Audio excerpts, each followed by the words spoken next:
Good morning, students. The last four videos we have discussed the basic about the neurons, neural networks, and what is mainly how the human intelligence, how it is interconnected with the artificial intelligence, and how could be our brain structure. All those things we have discussed in detail. And in this video, we are going to see about the perceptron learning role. The last video also we have discussed about the two types of perceptron, that is single layer perceptron and multiple layer perceptron. So here we are going to discuss about the perceptron learning rule. According to the perceptron learning rule, the algorithm automatically learns the optimal weight coefficients, because before going to the perceptron learning rule, in every perceptron we have the weight space. Based upon the weight space, the prioritize will be happened from the input. Okay, so likewise here also, according to the perceptron learning rule, the algorithm automatically learns the optimal weight coefficients. The characteristic of the input data are multiplied by these weights to determine whether a neuron lights up or not. So this is the very important point here, that is the characteristic of the input data are multiplied by these weights. Okay, and the perceptron receives multiple input signal, because that particular weight is multiplied, so that what will happen, that perceptron receive multiple input signal. If the sum of the signal exceeds a certain threshold, the signal is produced, or conversely no output is produced.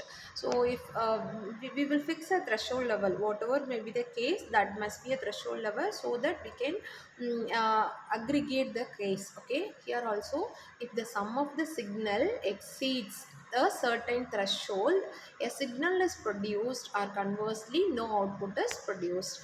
In the context of supervised learning method of machine learning, this is what makes it possible to predict the category of data sample. So this is the very important point here.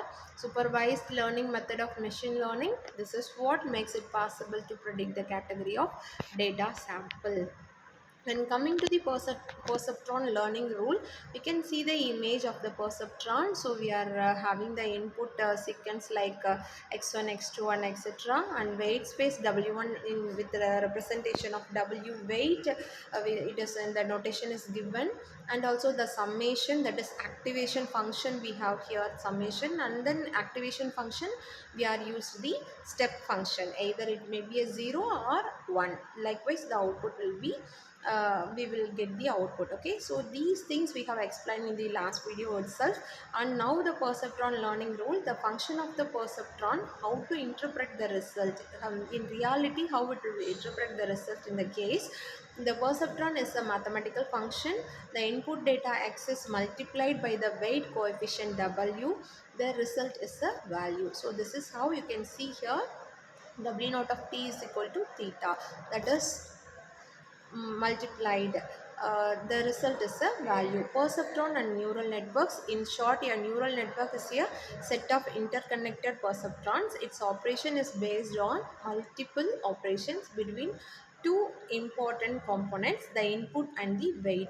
The sum of this multiplication is passed to an activation function. So see the diagram. Activation function determine the binary values, either 0 or 1.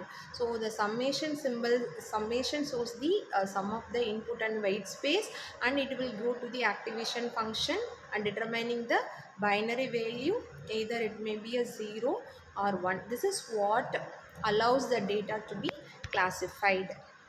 And already discussed the basics of multi-layer perceptron. Now we are going so detailed of multi-layer perceptron. Multi-layer perceptron, the definition we can say, multi-layer perceptrons are ANN, that is artificial neural networks with multiple layers of neurons. That is very notable point. Multiple layers of neurons, they are more powerful than perceptrons and can learn complex patterns. Why? Because we are using this multiple layers of neurons to solve the complex. Based upon the complexity of the pattern, we will use the number of hidden layers, we will increase the hidden layers. That is why it is called multi-layer. Okay, multi-layer perceptron use back propagation to train their weights, back percussion method, and to train the weights. And limitation, what are the limitations generally we do have in the perceptron? The perceptron was an important development in the history of neural networks, as it demonstrated that simple neural networks could learn to classify patterns. However, it is capable of limited.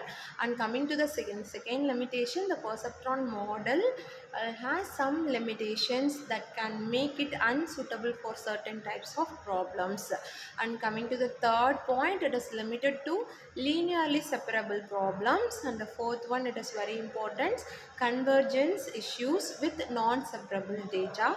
And coming to the next point, it requires labeled data. And the next point, its sensitivity to input scaling, also lack of hidden layers. So these are the limitations of the, generally we do have the perceptron limitations. So still now we have discussed in this in this video, that is what is perceptron learning rule and how it is working with the perceptron diagram we have explained, that is how the perceptron and neural networks collaborate each other and getting the task like that.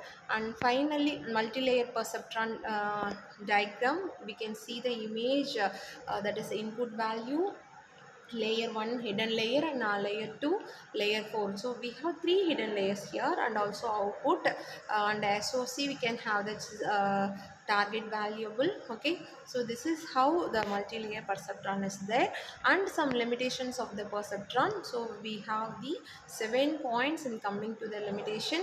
We have the history of neural networks, and it is classified pattern as well as certain types of problems we are unable to, and limited to linear separable problems. Always also convergence issues we have, that is non-separable data.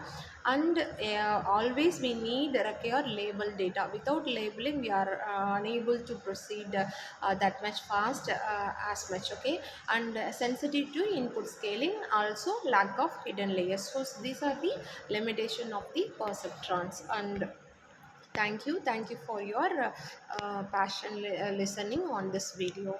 And next topic we will see in the next video.